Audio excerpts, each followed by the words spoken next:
Oi, É interessante, né, Helena? Que é um processo até entrar, né? é verdade. E aí, tudo bem? E aí, tudo bem? Bom dia. Bom Bom fim de, dia. de manhã, né? A Rosa que entrou aí com a gente. Tudo bem, Rosa? Olá. E aí? Então, vamos começar? Sim, gente, Gente, só não, apresentar assim, não sei se rapidinho, pode né? ser. Fazer uma Aham. apresentação rapidinha, porque às vezes alguém que ainda não conhece a gente, eu acho que é importante. Meu Sim, nome é Maria Helena, eu sou psicóloga clínica e trabalho também com planejamento financeiro pessoal.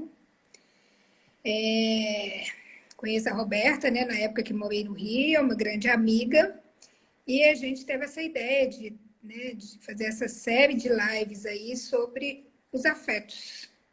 E hoje a gente vai estar falando sobre depressão, luto e tristeza. sim, sim. Então, Roberta, quer se apresentar? Deixa eu ver se eu consigo Ok, fixar o nome aqui. Pode ir falando que eu vou tentar aqui. tá bom.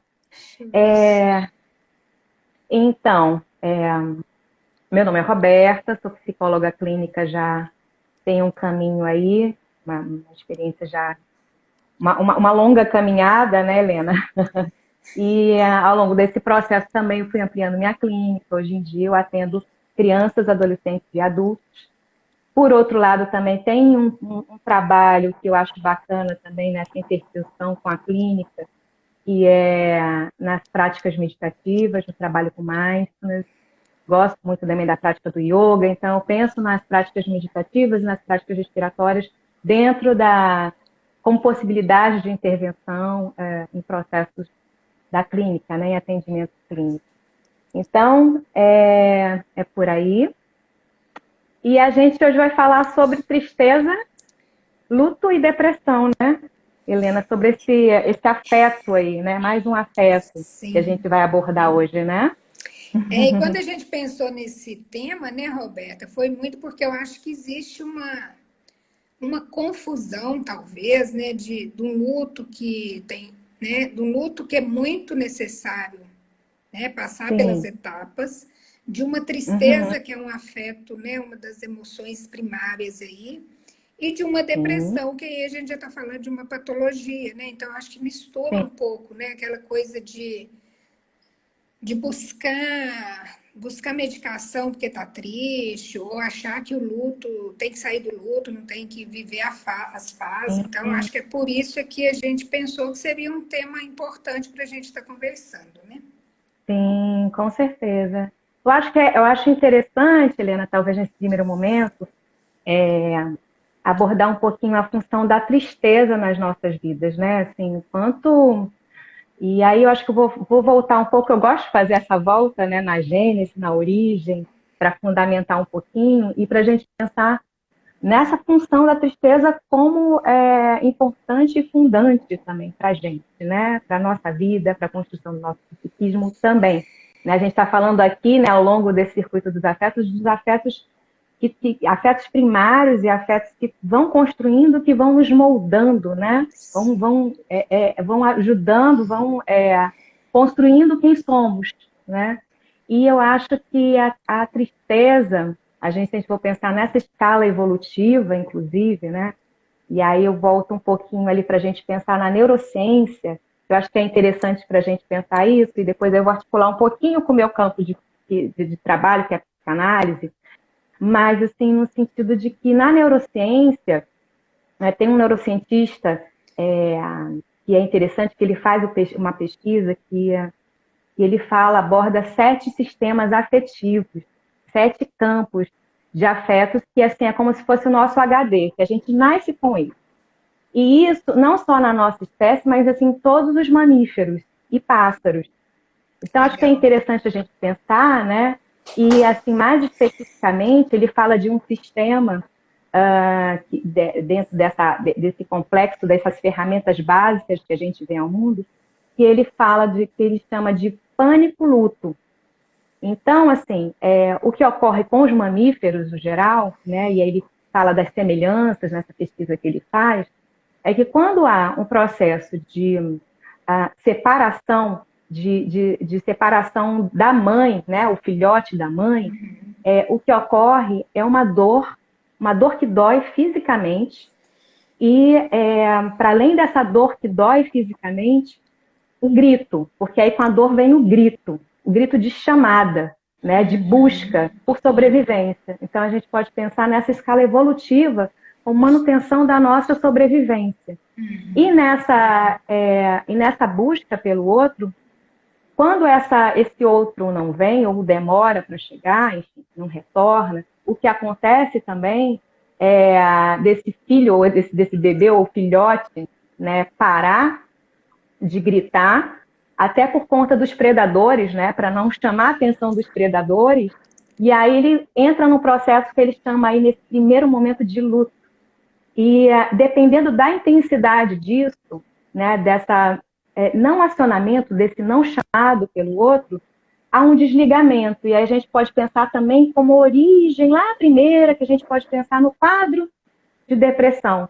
Porque tem ali um desligamento do objeto. Mas não busca, mas não procura mais, não se procura. Né? Uma desesperança. E aí, eu acho que é interessante que a gente vai articulando essa ideia da neurociência, né? Se a gente for pensar ali no campo da psicanálise, nesse primeiro momento também, ele fala, o Freud fala, né, justamente dos afetos primários, das pulsões de autopreservação da vida para a sobrevivência. E nesse processo, quando a separação, a perda, né, a separação da mãe, do cuidador, e a essa falta, o quanto que essa perda ela vai sendo assimilada, vai sendo representada, e justamente nessas representações que a gente faz, quer dizer, o outro que não chega, a mãe que não chega, né, o que nesse intervalo entre uma mamada e outra, né, esse vazio, essa falta, ele vai ressignificando. Então, ele começa a se ligar nessa busca a outros objetos. Aí vem os brinquedos, o Winnicott, acho que fala dos objetos transicionais, desses substitutos da mãe. Aí vem também enfim, as outras conexões, as outras relações com as outras pessoas da vida, com os amiguinhos, né? Então, isso tudo tem a ver com a perda, tem a ver com uma tristeza e tem a ver com essa falta primeira que você vai ressignificando e vai fazendo a criação, vai criando o seu mundo de representações. Eu acho que é bem interessante a gente pensar, né, Helena? Eu acho que Sim. nessa função que atravessa ali na origem da vida, né? Muito bacana, Roberta. E quando a gente fala que luto, tristeza e depressão são conceitos diferentes, mas eles estão muito interligados, né? A tristeza, muitas das vezes, vem de um luto, né, de uma perda, porque quando a gente fala em luto, a gente está falando de perda.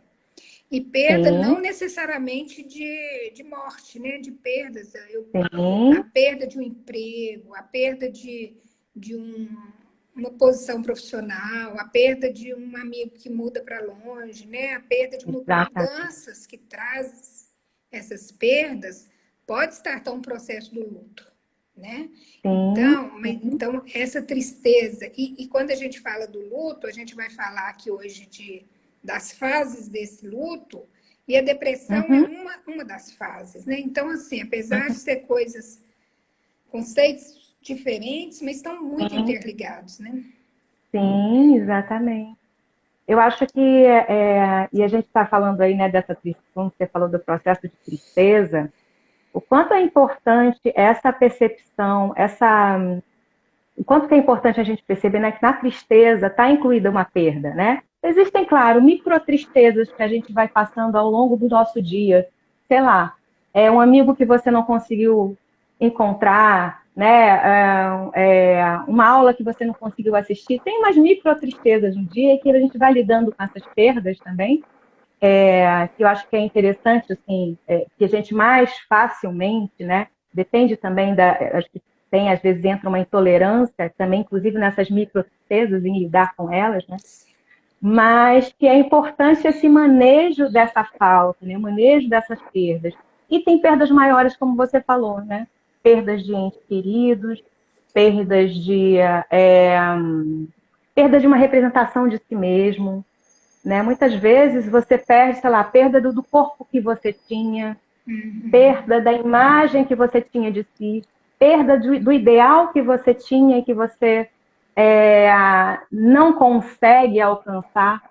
Então, isso também é necessário, e aí você faz um processo de elaboração desse luto, né? Então, a gente está falando aí desse processo, o quanto que é importante perceber a tristeza como acompanhada de um luto. E o quanto que é importante a gente observar isso para a gente poder fazer esses processos, essas elaborações. E se dá tempo, né, Helena? Se dá Sim, tempo, incluir o talvez, tempo para essas elaborações acontecerem, né? talvez, Roberta, assim, quando a gente fala desses lutos que tem, né, que são 5 fases, eu vou citar as fases, a gente vai voltar para estar falando fase da negação, depois vem uma fase da raiva, depois vem uma fase da negociação, e às vezes é uma negociação até com Deus, né? Quando você perde uma pessoa querida, ou Sim, perde uma, sim. né, ou tem mudanças, começa uma negociação, eu prometo, se eu conseguir isso, eu vou me tornar uma pessoa melhor. Depois vem uma fase da depressão, e, por fim, uma aceitação. Mas é importante falar assim, essas fases, né, foi proposta por uma psiquiatra, Elizabeth, e o que Sim, ela fala é que não necessariamente essas fases vêm sequenciadas sim. e Nós não somos lineares, né? e nem Nem um pouco. necessariamente a gente consegue passar por todas essas fases, né? O Sim, ideal, o sim. mais saudável é que transitamos por essas fases para a gente chegar na fase da aceitação, que é um momento que a gente Uhum, elaborou esse luto e aí essa tristeza vai se espaçando, né? É um momento que você já está uhum, aceitando mais a situação. E o que fica sim. patológico e que o Uhum, que fica patológico, e às vezes as pessoas precisam pedir ajuda, é quando ela fixa numa fase dessa, né? Por exemplo, a pessoa sim. pode fixar na fase da negação e passar a vida aí negando aquilo que aconteceu, ou muitas vezes fixa na fase da raiva, né, Roberta? Não sai disso, aquela raiva de ter, por exemplo, Que a gente falou semana passada.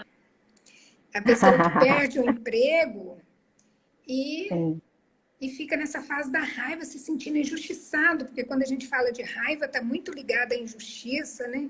Então, quando sim, sim. fixa numa fase dessa e não consegue transitar e não consegue elaborar isso, ou, por exemplo, na fase da depressão, então qualquer fase da e não consegue seguir, talvez seja um momento que às vezes ela até precisa de ajuda, né?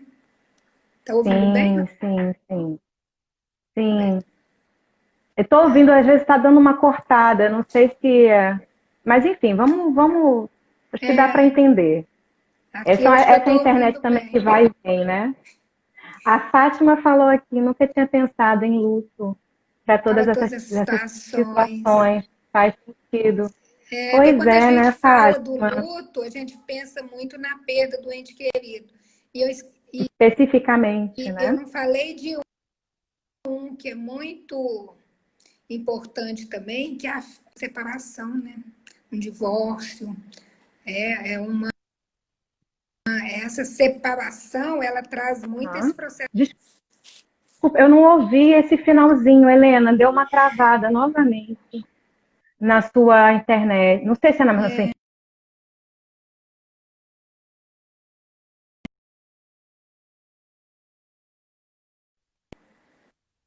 Voltando, Olá. Roberta, tá me ouvindo? Tá me ouvindo? Tô ouvindo, tô ouvindo. É porque dá umas quebras, assim, não sei. Tá Uhum. falhando.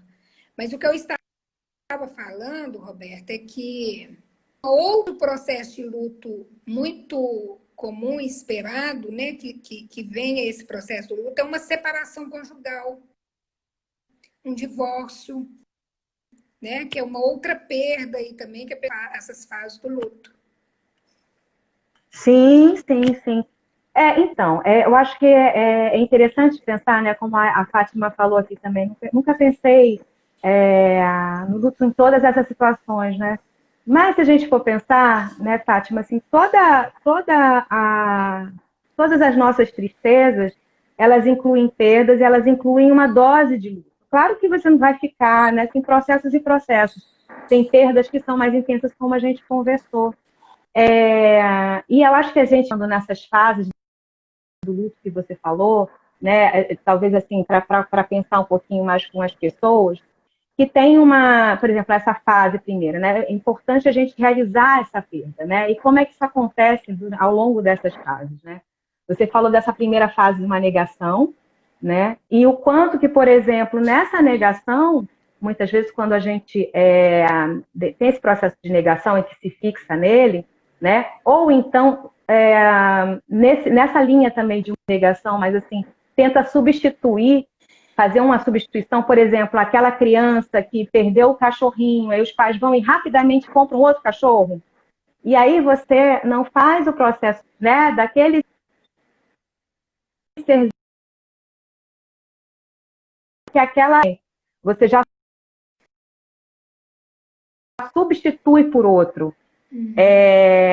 E aí é interessante a gente pensar também, né, como aí a gente não consegue incluir justamente essa necessidade de se haver com a falta, né? Inclusive nas crianças, né? Assim, o quanto que é importante também, em certa medida, que os pais faltem, para a criança poder elaborar em cima dessa falta e se reposicionar em relação a ela, se reposicionar em relação a essa perda acontecida.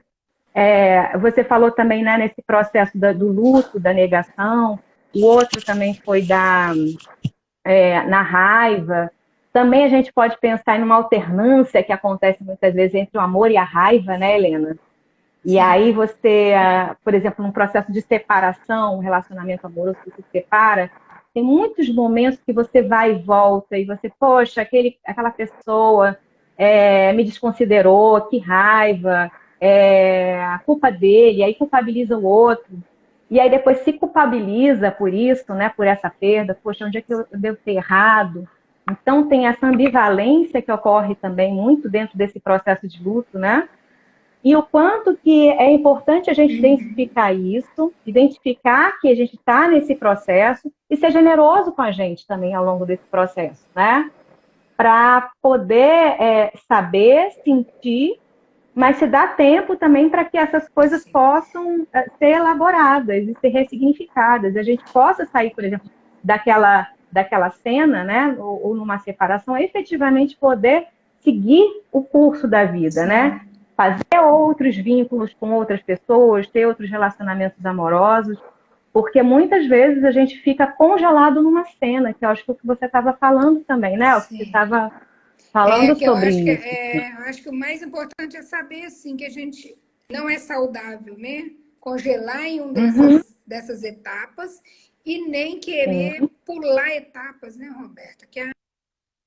sim, sim, Eu sim. às vezes a pessoa perde o ente querido, uma semana depois, família, fala, não, sai dessa, vamos para o shopping, vamos passear. Não, gente, é importante, é um processo importante de passar por essas fases para elaborar, né? Exatamente, Porque se pula exatamente, fases, essa fase pode voltar lá na frente.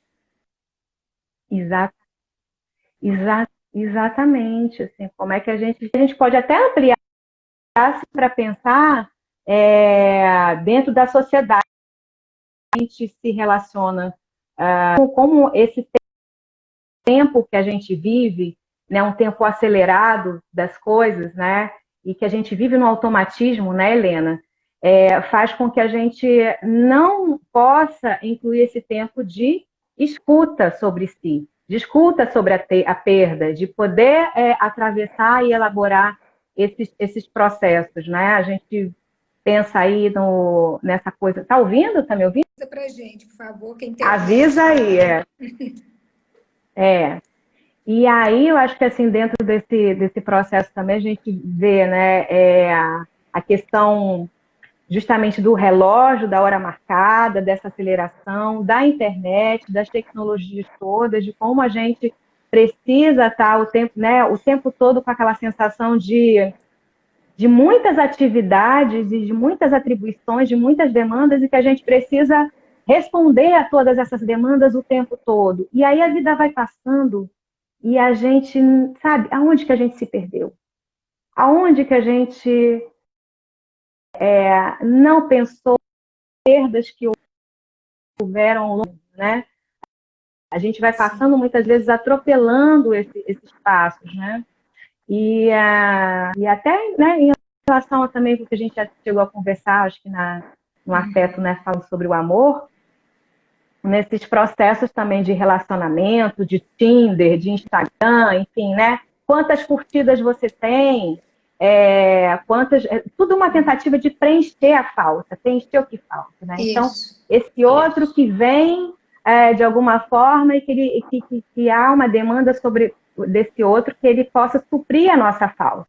É como se, para a gente se significar, para a gente saber da gente, a gente precisasse totalmente ser preenchido por esse outro, que desse muitas curtidas, que nos colocasse no centro desse lugar central na vida.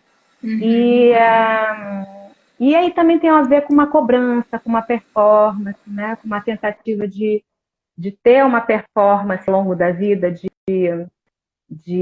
meio heróica também, né, de uma perfeição, né, esse ideal que você almeja e o quanto que você consegue conquistar esse ideal. Então é muito complicado também nesse processo de perda e de luto, quando, por exemplo, nessa coisa da representação, o que a gente idealiza, né, tem um roteiro ali a seguir, um script, e o quanto que a gente tem aquele caminho naquele script, e se a gente não consegue desenrolar aquele script? E se não é possível chegar naquela meta desejada? Sabe? Muitas vezes o sujeito cai, né? São as frustrações, né? Sim. E que fazem parte da vida, mas fica ali vivendo muito nesse ideal, nessa perfeição, busca dessa perfeição. Sim.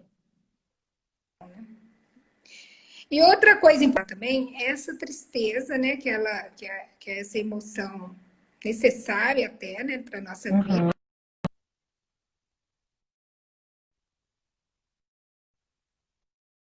Helena tá falhando. Será que você sai e entra de novo? O que você acha? Vamos tentar mais um pouquinho, Roberto. Tá me ouvindo? Tá muito quebrado. Será que se você sair e entrar novamente a gente consegue? Eu não sei. Será que não vai voltar? Não sei se é a minha internet, Roberto. A internet aqui, ela tá... Não sei, mas assim, aqui pelo menos tá indicando que tá cheia, mas pode ser alguma coisa aqui também. Não sei se você tá me vendo? Eu tô te vendo e te ouvindo bem. Tá. Eu não tô conseguindo te ouvir. Agora tá melhor. Tá? Então vamos tentar mais uma vez. Então, vamos tentar mais uma vez. Assistência. Eu tenho essa internet, acho que é daqui. Quando a gente fala da... Helena falhando. Eu acho que a sua mãe tá...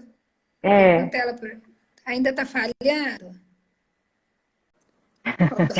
O desafio da quarentena. Menina! Treinar nossa tem paciência. Tem muito tolerância, né? Com essas internets. Com essa internet a gente já voltou, enfim. Mas vamos lá, depressão. Vamos para sobre a depressão agora. Então, eu acho que, assim, a depressão, quando a gente fala da depressão, a gente está falando de uma patologia, né? Que hoje a gente sabe que é muito frequente, mas que não pode ser confundida com essa tristeza do dia a dia, né? Exatamente. Eu acho que busca-se muito uma medicalização para essa tristeza. E eu acho que a depressão tem todos uns critérios para ter esse diagnóstico, e um deles é a perda de alguma funcionalidade da vida, né? Aquela pessoa que já não está conseguindo trabalhar, que não está conseguindo manter seus compromissos, né? Que está muito preso nessa tristeza. aí pode ser um indício de uma depressão e de buscar ajuda, né, Roberto? Uma Sim, sinalização para a busca de ajuda. com certeza. Acho que uma sensação de incapacidade, né? É uma tristeza mais profunda, uma falta de, uma sensação de um sem sentido na vida, né? E muitas vezes e não se sabe o porquê, né? Não tem uma perda específica, né? Aquela, Sim. aconteceu por causa disso. Não tem isso claro. É só uma sensação que vai escalando muitas vezes, né? Num isolamento maior da pessoa, né? E aí passa também a não ter mais vontade de sair da cama, insônia, perda de apetite, ou então uma compulsão maior, né? Nesse ato de comer, né? É, assim como eu acho é muito perigoso essa medicalização de uma tristeza que é comum na vida, é muito perigoso também essa negligência com a depressão, né? Porque é uma doença muito Sim, incapacitante, né, Roberta? Que pode sim, trazer sim, muitos prejuízos.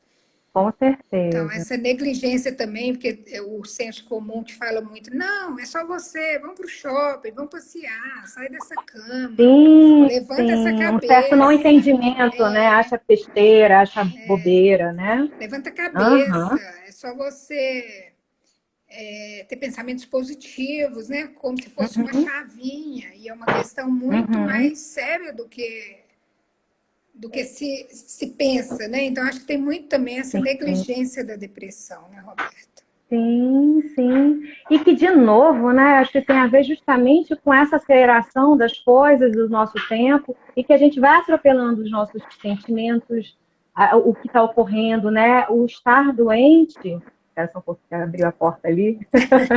As variáveis, as variáveis. Mas, assim, o estar doente, o sentir triste, né, isso tudo, de certa forma, a gente tenta excluir e evitar da nossa vida. E eu vi uma vez uma fala assim que eu achei interessante, que é justamente isso. A gente vai até abordar, né, vai falar sobre felicidade numa outra live, mas assim que a felicidade ela tem muito a ver com o manejo das nossas dores e sofrimentos, das nossas tristezas, né? E aí eu acho assim tem uma questão genética que a depressão, né, traz como causa, tem questões bioquímicas, né?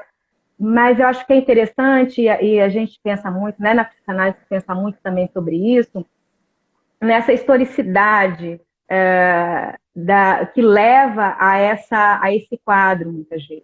Né? De que forma a gente vem falando aqui sobre luto, né, Helena, sobre as perdas e sobre os lutos, de que modo que esses lutos que a gente não consegue elaborar ao longo da vida, vários lutos que às vezes a gente vai se embolando e a gente nem sabe que a gente não elaborou, a gente nem sabe que a gente não fez essa travessia, e de certa forma eles aparecem com essa sensação de não sabe o que não, né, não sei o que aconteceu, não sei aonde eu perdi, não sei o que eu perdi, não sei a causa.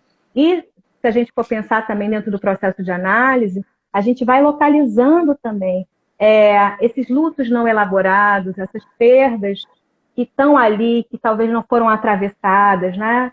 E que ajuda também a gente se localizar na vida e essa possibilidade, frente a esses lutos, essa travessia desses lutos não feitos, né? Um reposicionamento frente à vida, porque a depressão também tem a ver com congelamento, com uma paralisia, né? Sim. A gente não dá mais movimento.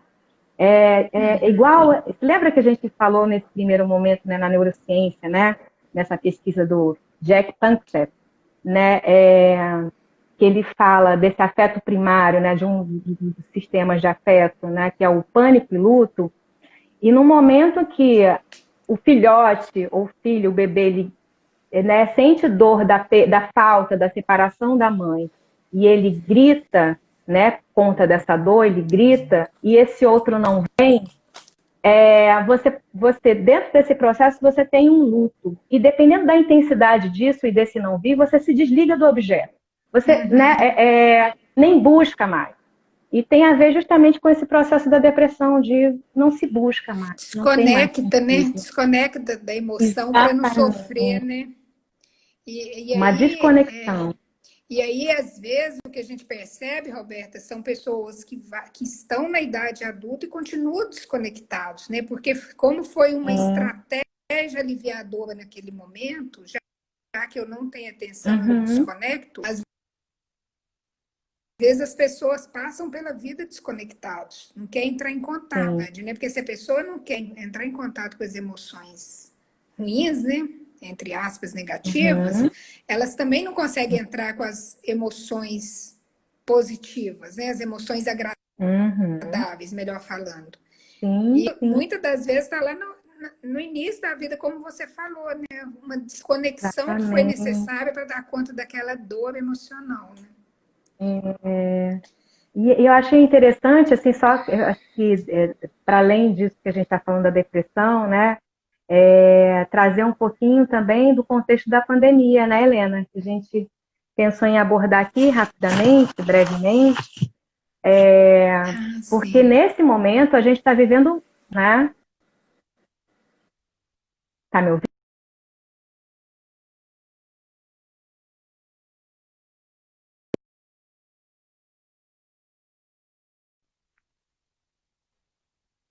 Pronto, voltou.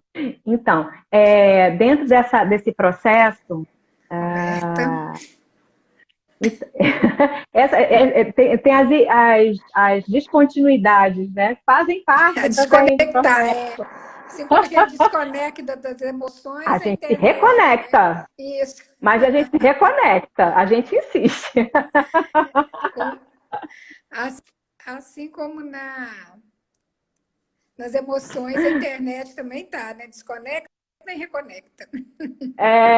Exatamente. Mas aí, assim, só para a gente, eu acho que é interessante a gente trazer à baila a pandemia, né, Helena? Sim, Como esse lugar também, assim, de que forma que a gente está fazendo vários lutos, né, na pandemia. Se a gente for pensar, são muitas as perdas. Perda que pode ser de perda de trabalho ou perda de um lugar que se tinha nesse dia a dia, né? Sei lá, às vezes é um gestor, é uma pessoa que administra uma empresa, enfim, um processo, um trabalho diferente e de repente tem que se ver em casa, isolado e fazendo outras funções que não tinha, né? Tendo que Roberto, lidar com outras funções. e a gente Diga. perdeu uma coisa importantíssima para nós, pelo menos momentaneamente, que é o direito de ir e vir, né? A gente Exatamente, praticamente perdemos esse direito, pelo menos por enquanto, né? exatamente, Isso é angustiante. exatamente. Muito, e assim, é uma restrição necessária, mas se a gente for pensar também, tem a ver, lá na nossa origem, voltando, né, os capítulos da vida, com a sensação de punição, né?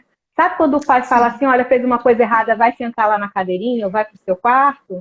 É um pouco isso que a gente vive. Então, tem um conflito, né, entre o ok, faz parte, né, e lidar com essa, e ter a tolerância, saber que esse momento vai passar, e uma sensação de sufocamento, né, que muitas pessoas vivem também. sim. Então, eu acho que frente a esses lutos que são tanto perdas de vidas mesmo, de entes queridos, como perdas temporárias podem ser, ou perdas de planos, né? Sim. Planos imaginados, projetos para esse ano, a viagem que não fez, o trabalho que iria, enfim, para um outro posto, um começo de um relacionamento que se perdeu, né? Porque tem um corte no começo de uma relação, ou no momento de paixão, e que se corta, né, de uma forma brutal.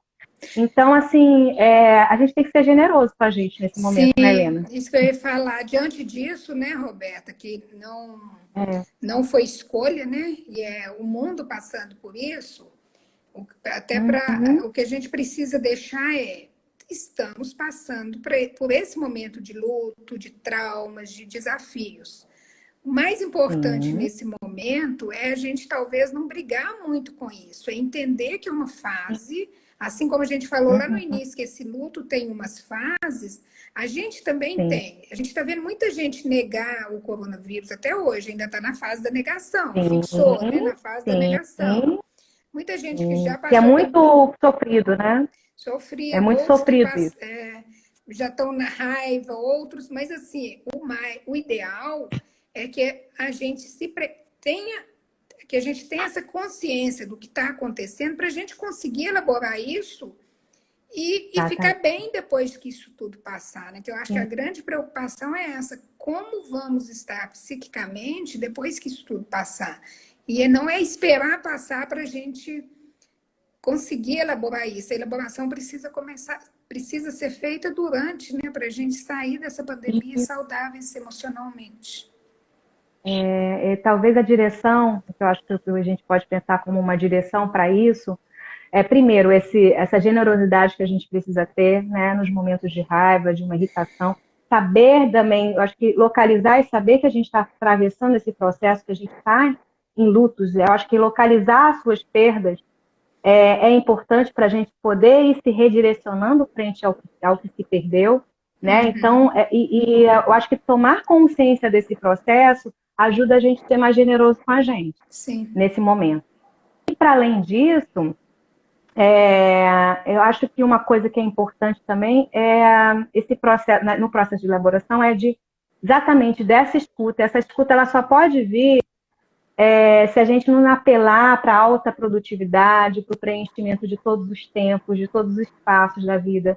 É poder ficar só, é poder estar mais em silêncio na medida do possível, é poder escrever sobre si, sobre esse momento. Às vezes a gente se observa ali, né? Análise, a terapia, né, Helena? Acho que também é uma importante ferramenta que a gente tem, né, para poder se ouvir nesse momento. Porque tem uma tendência muito grande de não querer entrar em contato com esses lutos desse momento, as pessoas buscar isso que você está falando, né, Roberto, que são as estratégias autoaliviadoras. Aí a gente sabe que o consumo da bebida está aumentando, compulsão por compra está aumentando. Você falou, essa exceção do trabalho, né, essa busca da performance para não se dar conta desses lutos e dessas dores, isso às vezes engana, porque é muito momentâneo o alívio, né? Se a gente fixa nisso também, nessas estratégias, esse preço pode vir depois, né? Então, eu acho que o que é mais saudável é a gente entender isso que você falou, dessa autocompaixão, né, da gente ser mais generoso com a gente mesmo e saber que é uma fase que faz parte, cada fase dessa faz parte, e que podemos estar saudável mentalmente depois que isso tudo passar, né? Vamos estar, né, Roberta? Exatamente. Inclua, então, a possibilidade de se ouvir as suas dores na medida do possível, né? Uma tristeza. Ouvir isso porque isso sinaliza e nos dá consciência para a gente atravessar esse processo. E eu estou aqui, né? Em que ponto? Eu estou me culpabilizando, então de que forma que eu posso approachar isso, né? Esse processo, porque o final, e a gente pensando nesse luto, né? Quando a gente fecha esse processo de luto, pensando, acho que de uma forma que acho que pode ilustrar mais nesse momento, também para a gente entender, um processo de perda de uma pessoa querida. O quanto que a gente, nesse processo de luto, né, que a gente vai passando, justamente nessa finalização desse luto, é poder integrar essa vivência, essa relação com essa pessoa querida num outro patamar, né? Sabendo de alguma forma que você internaliza ali, que tem as lembranças, que tem saudade, que é bom de sentir também, que é importante, que faz parte, e que tem ganhos, tem um enriquecimento, né? Nesse processo de luto, tem um enriquecimento de qualquer forma, qualquer que seja ele, porque a gente amadurece, a gente planeja, vai sensibilizando mais nesse enfrentamento. Faz parte do nosso amadurecimento enquanto seres humanos, Exatamente. né, Exatamente. Os momentos mais difíceis, eles são órficos. Também, né? Então, acho que é isso, né? O que a gente preparou para estar falando nessa live. Na próxima sexta voltaremos. Você lembra com qual? Com qual é o título? Eu acho que é sobre ansiedade. Sim, é sobre ansiedade. Ansiedade. De qualquer forma, está aí também no cronograma, né?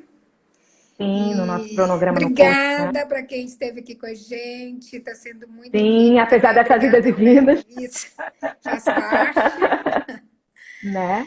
E de qualquer forma, depois a gente posta, né, o vídeo.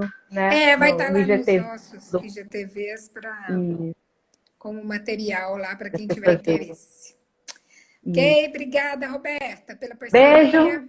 um Vamos em frente. abraço, bom dia para todo mundo. Beijo. Tchau, tchau. Tchau.